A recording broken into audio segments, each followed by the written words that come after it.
Hello and welcome to Unleashed.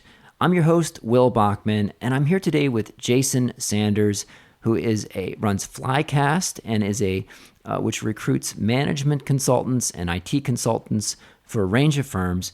Jason, welcome to the show. Hi, Will. Thanks very much for having me.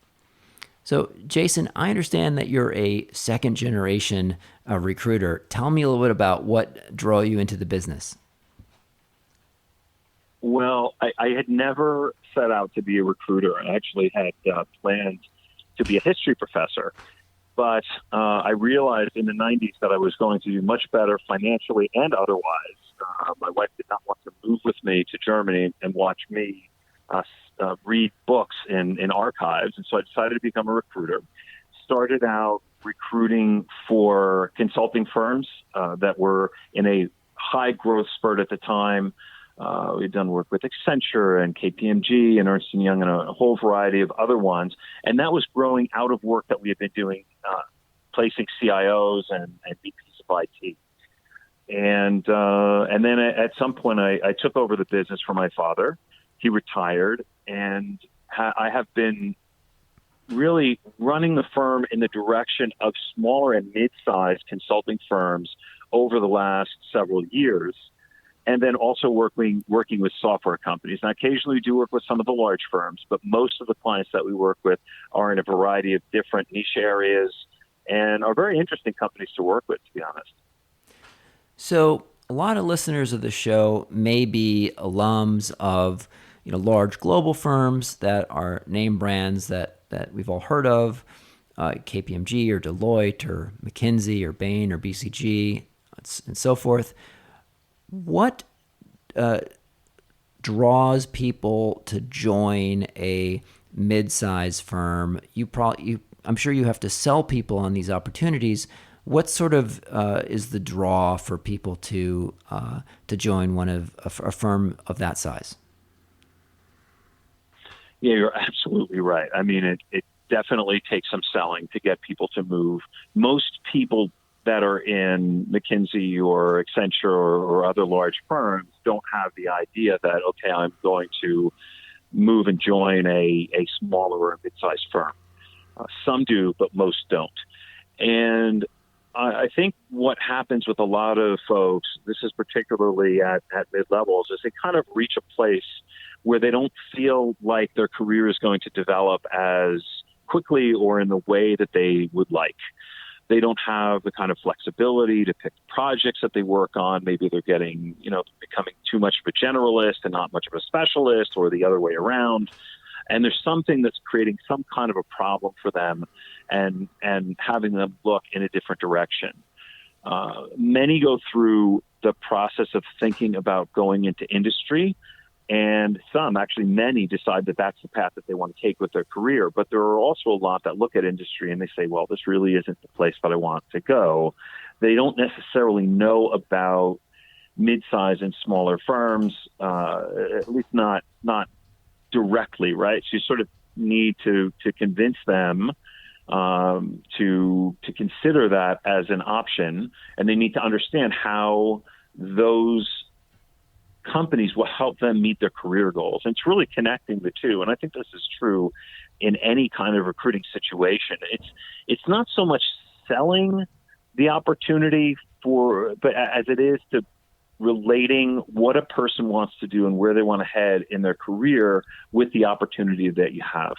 And the reality is that I turn a lot of people away because I don't think they fit. I don't want to sell people into taking an interview with a company where it's not going to be a good fit, either based on their skills or based on their interests. So in some ways, it kind of sorts itself out, but you do need to make people aware of the firm that you're representing and let them know what the benefits are to get them to at least sit up and take a look. For someone who's interested in the idea of joining a smaller firm, mid-sized firm, it's not the discovery of what firms exist is not incredibly easy. Are there any lists or directories that you recommend if you want to find a firm that's in your niche, in your space? How do you even go about creating a list like that for a consultant that's interested in joining a firm that's focused on a particular area?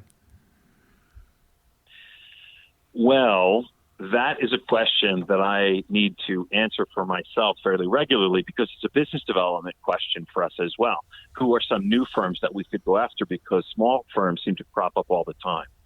One of the places that I've found to be a good source is Consulting Magazine. And Consulting Magazine lists companies that are top boutique firms, top small companies each year. And the last time I checked, and it has been a little while, you could go to previous years and check these out. So, if they have top 10 companies, you can go back over, 5 or 10 years or whatever number they have, and you can all of a sudden build a list of 50 to 100 companies. So that's a great place to start. A lot of those companies are high quality. The other thing that I would do is go to LinkedIn and try to triangulate to companies of quality, meaning if you were interested in a McKinsey alum, for example, you wanted to be in companies that had people like McKinsey in them, then you could take a look at people who were formerly at McKinsey and see where they're working now and get some ideas about which firms they would be at that would be potential companies that you could get in touch with. That's more that's going to take longer because McKinsey people go to a lot of different places, but that is one way to do it. I probably use those two at least to start. Yeah. I mean, I suppose you could also back into it by looking at industry conferences in some niche area and see what sort of consulting firms are giving presentations at those places. Look up the speakers, and if they're at, like Will Bachman from the Bachman Group giving some talk on some topic, you're like, oh, what's that firm do? And to find out companies in your niche. If you're in the dog food industry, find the dog food pet industry conference and see who all the speakers are. Right? You could, yeah. That would be a good way to do it as well. There are also lists on the internet that you can pull up, but I just haven't found them to be that effective, that exact and sort of older information. And if you were interested in a particular industry, you could dig into lots of different areas around that industry, like conferences, as you mentioned, and I'm sure that there are other avenues as well. I tend not to do that because I organize by the industry of consulting as opposed to an industry that a consultant would serve. But it's a good idea. There used to be, I think, the Kennedy book that would be a directory of all the consulting firms in the universe. Do they still publish that, or is there anything like that out there now? I don't think so. I haven't seen that in a while.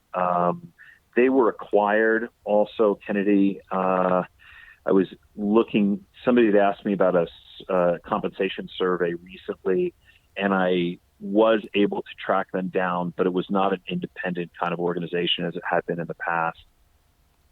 Okay. That's my it's a little fuzzy. So yeah, I wouldn't recommend just taking my word for it.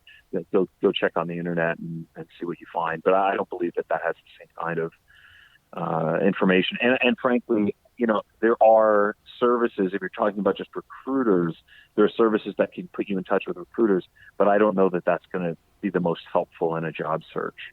Yeah. So for a consultant that's interested in working for a midsize or smaller firm, what are some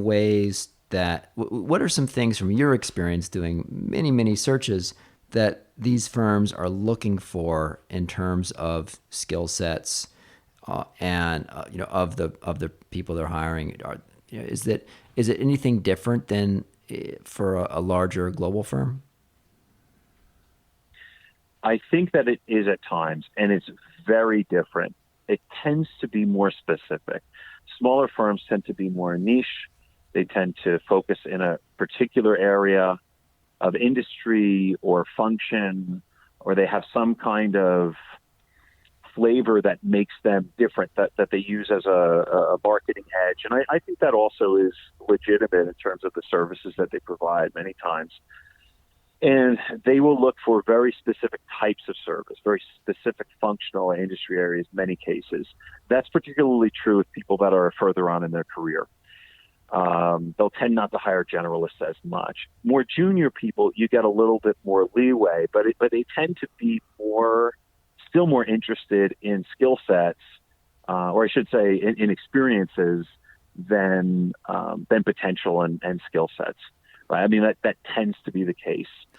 And I think the good thing, I don't fully know your audience well, but you mentioned that there are people that are independent consultants, and I think that that may be listening, that for an independent consultant or somebody that has more experience, that a lot of times those firms are more tolerant of a non-traditional profile. Right. So they don't necessarily need somebody that graduated from MBA school and then came up through the ranks for 10 years and left, and then went and joined a smaller firm. A lot of times those firms, number one, don't have access to those people because they sort of figure if they've paid their dues during those 10 years, they want to go and do something other than work with a smaller firm. Maybe they want to work in industry or whatever. And so the smaller consulting firms then say, well, that really isn't my market. And so talent market.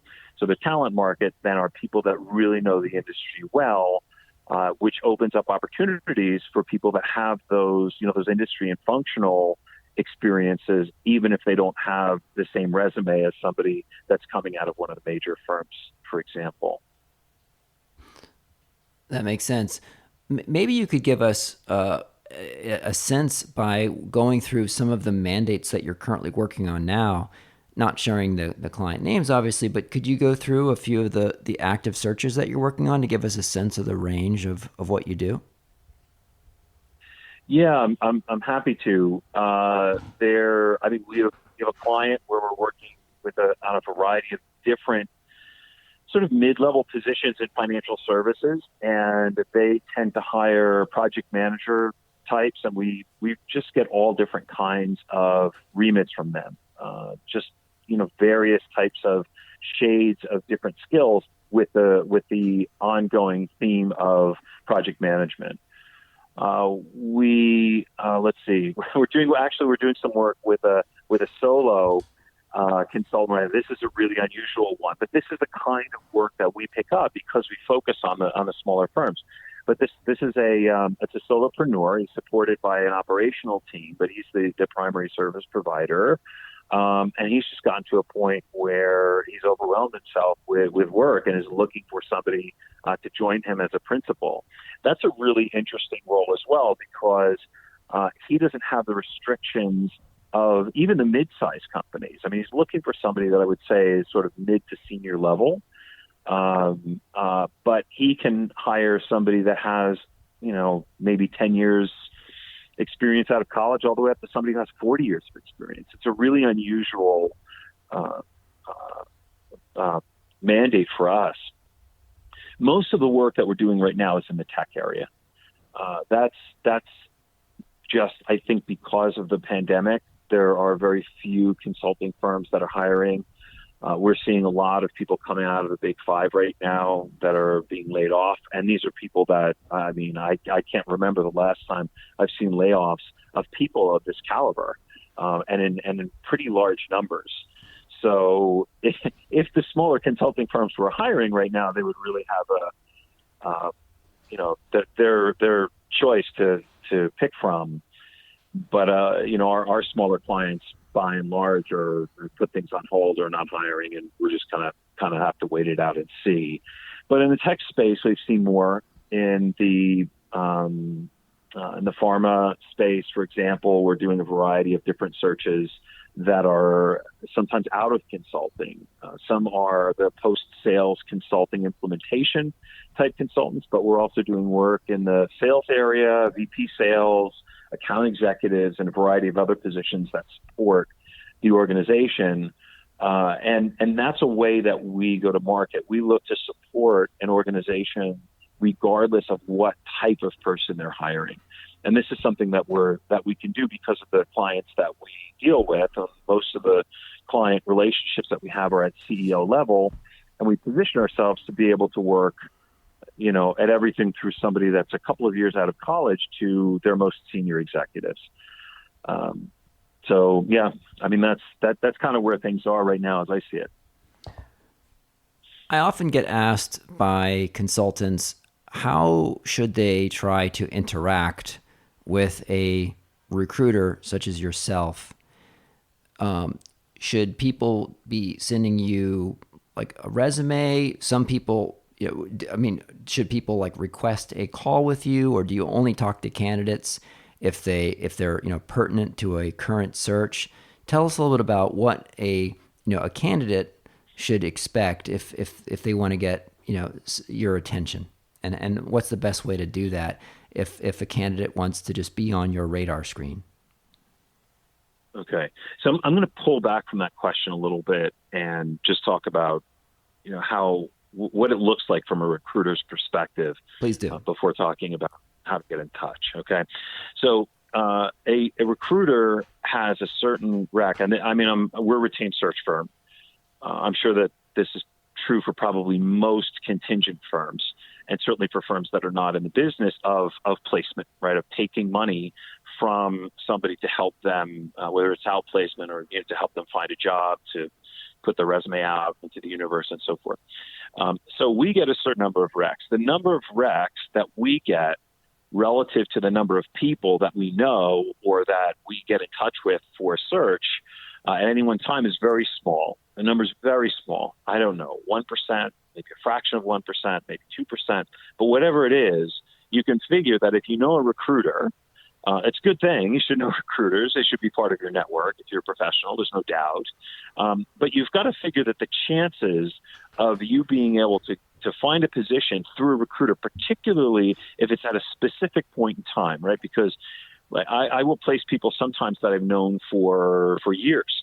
Sometimes I'll place people that I met yesterday, right? That I reach out to. So, if you take a specific moment in time where you are unemployed, let's say, looking for work, and you figure, well, I want to get a job through a recruiter, the chances are going to be very, very, very, very small that you're going to catch lightning in a bottle. Could happen, but it's not likely.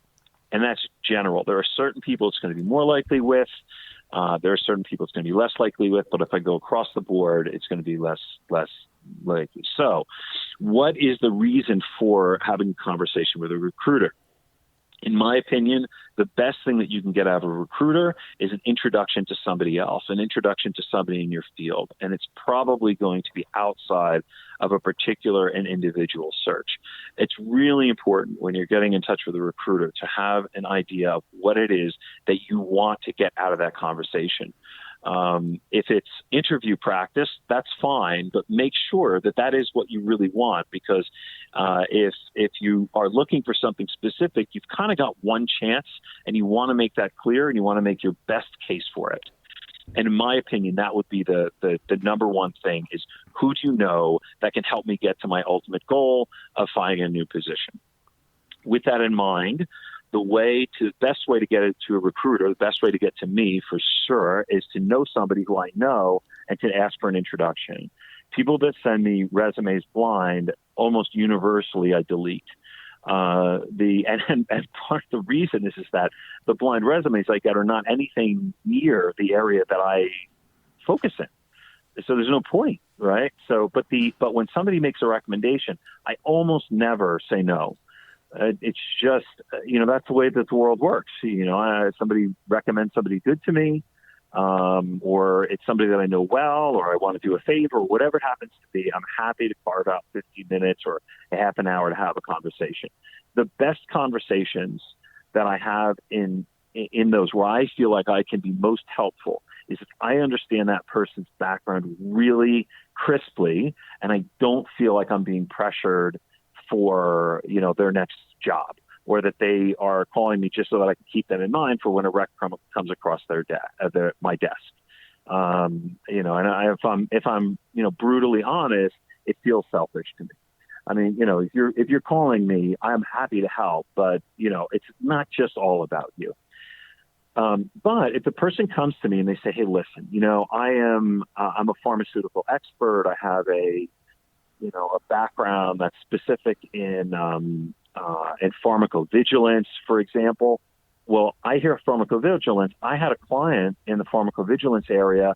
All of a sudden, I could think of two or three people that I could introduce that person to. May not be their next job, but I could certainly help them move the needle.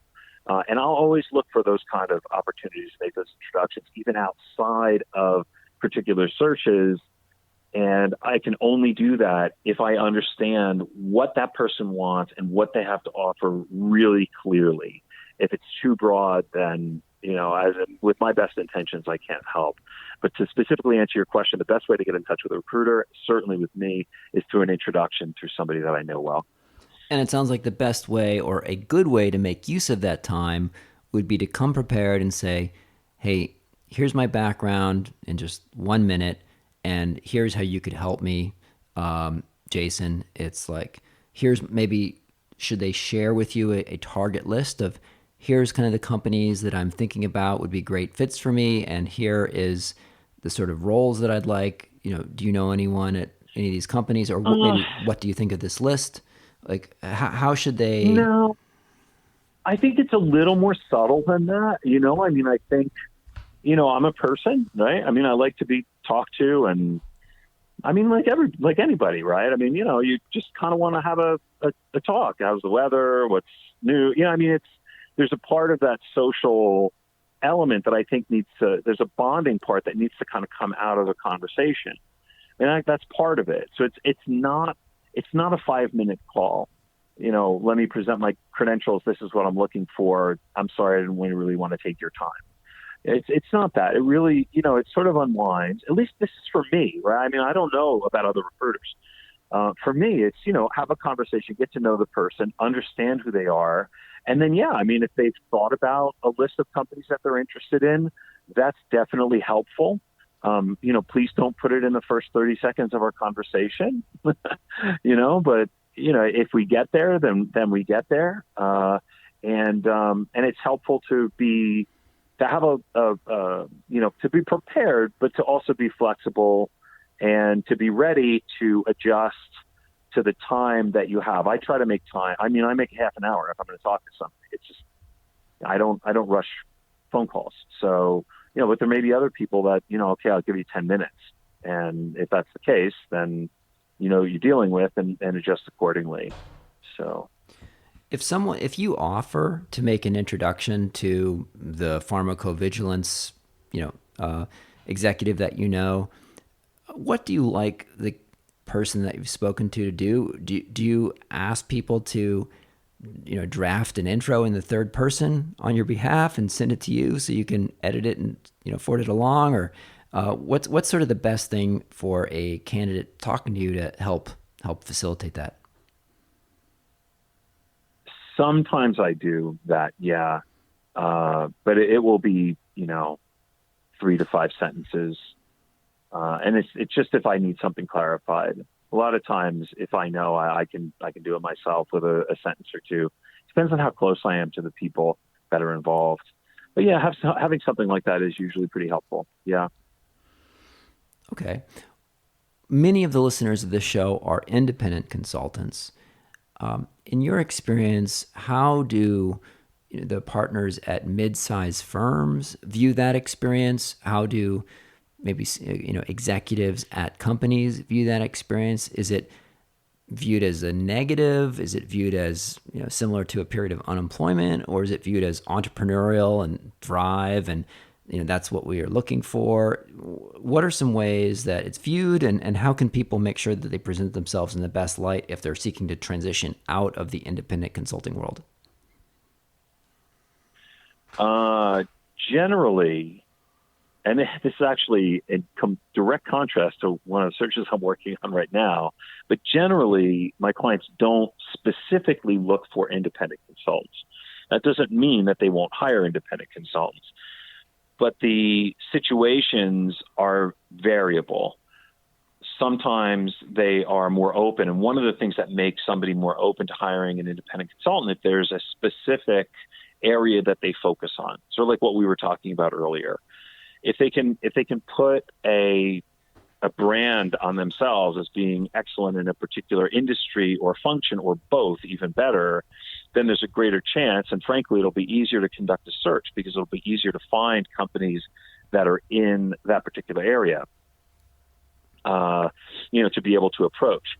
So, so that is one good way to capitalize on being an independent consultant.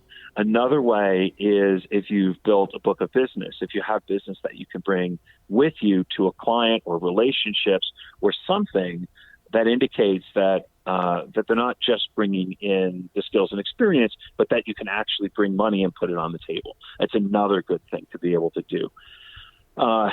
If you're doing more general work as an independent consultant, frankly, unless you want to stay an independent consultant, I would try to get out of that role as quickly as possible, because the more generalist you are, the more smaller assignments that you take on, the further away you get from something that is identifiable as a specific, functionally focused, industry focused consultant, the more difficult it will be for you to rejoin a firm. If you have that focus that I mentioned though before, then you've got more running room, and it may never expire. It just depends. And part of this also has to do with the relationships that you have with people, because a lot of times, I come to this from the point of view of a recruiter and who can I place. And a lot of times it's different if you have relationships. If somebody knows you and they know your skills, capabilities, and they know you as a person and they think you'd be a good fit with the organization, then some of these answers kind of go out the window. They're not as relevant because of the personal connections that already exist. Can you walk us through the process of once you have your initial call with a client and you have the mandate, how do you go about sourcing the candidates for that? There are two primary sources that we use. One are the relationships that we have, and the other is LinkedIn. Actually, I shouldn't say that. We have another source for IT roles as well, and we get some IT roles in, and then we use some different resources. But those are the two primary ones in management consulting. And it's actually, within our network, those are people that I know generally. Sometimes they're connected to me on LinkedIn as a first level, and I might look through my first level people that are in, let's say, financial services or something, and see some people that I recognize and reach out to them or whatever. So that's kind of step one. The other one, which may be more relevant to your audience, is we will do research on a program or a portal called LinkedIn Recruiter, which is basically LinkedIn on steroids. And it's really fascinating. It's the kind of thing where I would love to do a screen share with your audience, because it works very differently than regular LinkedIn. Right? How well the profiles, but the way that it organizes, the way that it searches, what you see, the keywords it picks up, the way that you can organize people once you've identified them, the way that you can reach out to them, put them in folders, put notes together. There are all kinds of different things that I think people that use LinkedIn are not aware of. And you can most certainly optimize your LinkedIn profile for a particular area. The most important thing, if I were going to give advice just based on the knowledge of what we're doing with that LinkedIn Recruiter portal, is to try to be specific and to try to move your specificity as high up on the profile as you can, including the headline, which is right under your picture, and your name, because that is the area that people are going to see first. It's going to stand out first. And from what I can tell, LinkedIn favors SEO for that headline. I don't know that that's the case. Their algorithm is secret, and I don't think anybody can tell you specifically, but it seems to me like it picks that up in that headline first. Yeah, give us some examples of a crummy headline and of a headline that is awesome. Okay, so crummy headline would be I'm going to assume that Bob's Consulting is as a mid-sized consulting firm, vice president at Bob's Consulting. Yeah, no offense, Right Bob. now, No offense. if Bob's Consulting is McKinsey, it becomes a little bit different because there's a name brand, and so the advice changes a little bit. Right, partner at McKinsey, people understand what that is. Vice president at Bob's Consulting, nobody understands what that means. It's a terrible headline. And what happens also, Will, this is important for people to note, is that LinkedIn defaults to the most recent title and company that you've worked with. So a lot of people are running around with LinkedIn profiles that just have the title and the company. And if the company isn't known, or if the title is ambiguous, then you're putting something out there that a recruiter can't relate to. Right. I mean, now, and that could, even though partner McKinsey is well known, it would be better probably to say, automotive practice partner at McKinsey, and Absolutely. leader of the digital automotive transformation initiative, or something, where you get specific on what it is. So those are some crummy ones. What would be some much better titles that are headlines that are gonna catch your attention when you're doing a search? Well, you just gave one. So now that's assuming that I'm looking for a strategist at a high level in the area of automotive and, let's say, digital. So I could say digital strategist, right? So the three things that are important to have are the level, right? And the level, you want to be, specific about it and realistic and sort of modest and down to earth about it. I mean, if you haven't been a CEO, I don't know if I put CEO in the title, unless you were really confident that was your next step. Vice president, principal, those are things that are a little bit ambiguous. So you need to be careful in using those. Senior managers is pretty clear, or associate or consultant, pretty clear. Partner or, practice leader, all, pretty clear. So you want to be clear with that. The other thing is you want to have an industry. Don't want to have too many industries. You don't want to have, you want to have industries that are related to each other if you have more than one. But it's a good idea to have an industry so that people can put you in a box in their mind, right?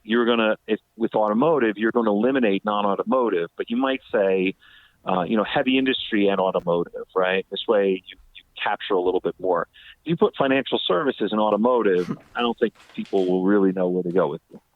And if you put financial services, automotive, and healthcare, people are going to get all kinds of confused. So, it's good to have an industry. If you don't have an industry focus, don't force it. But if you can put it there, it's way better. And then functional focus. And that could be, process engineering, IT program management, business strategy, digital, whatever it happens to be. I also wouldn't try to stuff too many things into it. So those are the things to keep in mind. General idea of your level, general idea of the industry, general idea of your function. So a question for you is, you and I are both friends with David A. Fields, and he's been a real mentor to me. And David, talks about having a fishing line in his book, The Irresistible Consultant's Guide to Winning Clients. And in some cases, I've advised people to have more of a fishing line as their headline rather than the title if they're an independent consultant. So instead of saying, like president at the Bachman Group, which isn't going to mean anything to anyone, you might say something like, I help supply chain executives reduce, cost of excess inventory, or something like that. Whatever it is you do, or I help chief financial officers, implement lean principles in their, accounting function, right? So telling it who you serve and what's the problem that you solve. What's your perspective on that advice? And if it's terrible advice, I'm okay with that. But, in terms of, rather than saying what your title is, saying more is what problem that you solve as your headline. It's great advice for certain people. That's the kind of headline I use. If you want to look me up on LinkedIn, you'll see something like that as well. That makes more sense for somebody who has their own business or their own independent consulting business that wants to stay in it, because they're hanging out their professional shingle. It's not a great line necessarily for somebody that's looking for a job, for employment opportunity. There are ways to mix it and do both, and there are exceptions to the rule. But in general, I would say that approach is better for somebody that is an entrepreneur.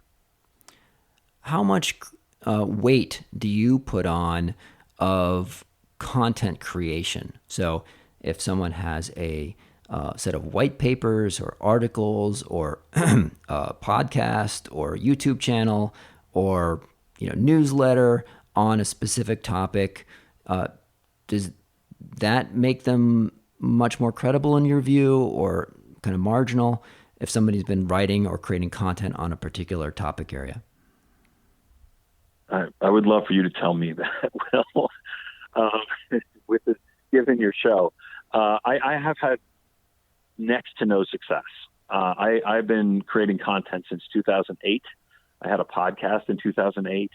I've done all kinds of things to put information out into the marketplace about recruiting, about hiring, right? So both sides of my job, about sometimes different industry things. I had authors show up and I interviewed authors. I mean, you name it, I tried it. I have a YouTube channel.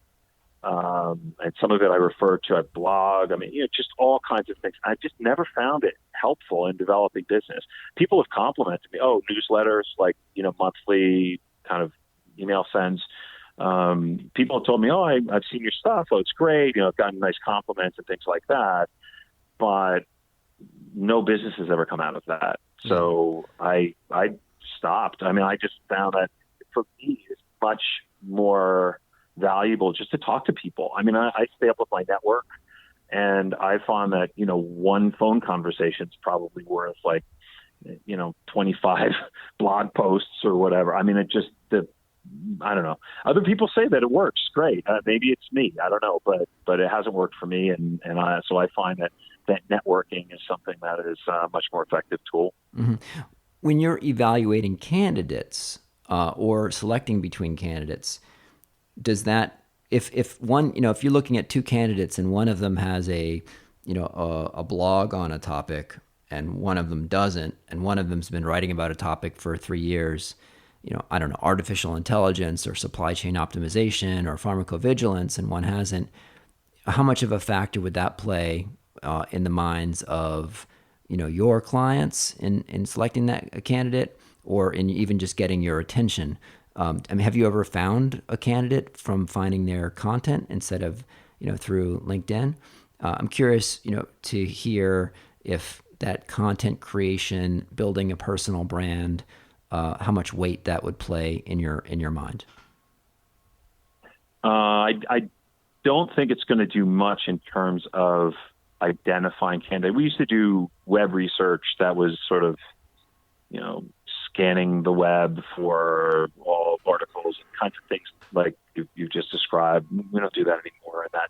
So I don't think it's particularly useful as a fishing line for recruiters to come and find you. However, I do think that it could be very useful for somebody that's looking to move into a specific area. And it just goes back to what we were talking about before.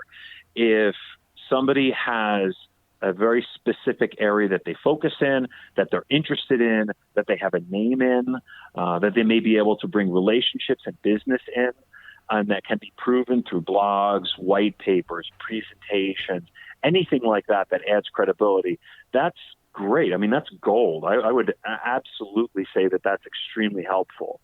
If you don't have it, I don't think it's terrible. I mean, you can build a career without blogging or writing lots of white papers, but if you do have it, I would definitely try to leverage it. This is interesting. This happened I think it was last week. I had a candidate, he's a fairly technical guy, and we had a conversation. I was really unsure about presenting him. He didn't really fit what we were looking for, but he seemed to have a great background. And he said, Jason, I've got this long deck. Do you want me to send this to you, to share with your client or not? And I said, yeah, you can share. I don't usually like these things. I don't usually like, it was like 30 pages or 20 pages or stuff that there's no way I could read.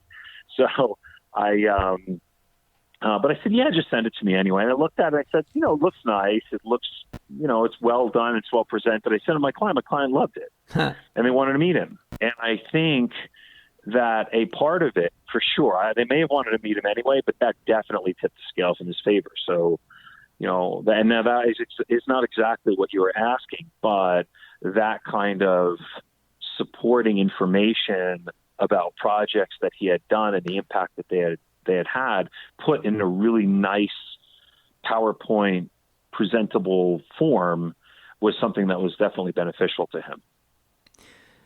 So I wanted to ask you here, as we are close to the top of our hour, what's the best place for consultants that are listening to this show to find your firm? And it sounds like you aren't interested in just receiving kind of random resumes in the mail, but if someone did want to chat with you, it sounds like they should see if there's any mutual folks that they have in common and get an introduction. So maybe you could share just what's the best way for people to find out more about you and to follow up. Yeah, so two places. Our website is flycastllc.com, and that's FLYCASTLLC.com. And the other is on LinkedIn, and it's Jason Sanders. And you could, take a look at my stuff there. There's some links to YouTube, and you could probably look me up there if you felt like it. And I'm happy to, if people want to get it, reach out and send a note, say, hey, I heard you on Will's show, and, I'd like to talk or hear something about your practice. If I don't get swamped with that, I'm happy to take that as an introduction. I mean, no problem. Well, I'm, happy to at least have an email exchange, or if not, actually get on the phone and talk to somebody if they want to. Probably want my email address too, jason@flycastllc.com. That's great. And we will include those in the show notes. Jason, thank you so much for joining today. This was a really fantastic discussion. Yeah, absolutely. Well, it was a pleasure, Will. I enjoyed meeting you, and thanks for the opportunity to share some of the stuff that I've been building up over 25 years. My pleasure.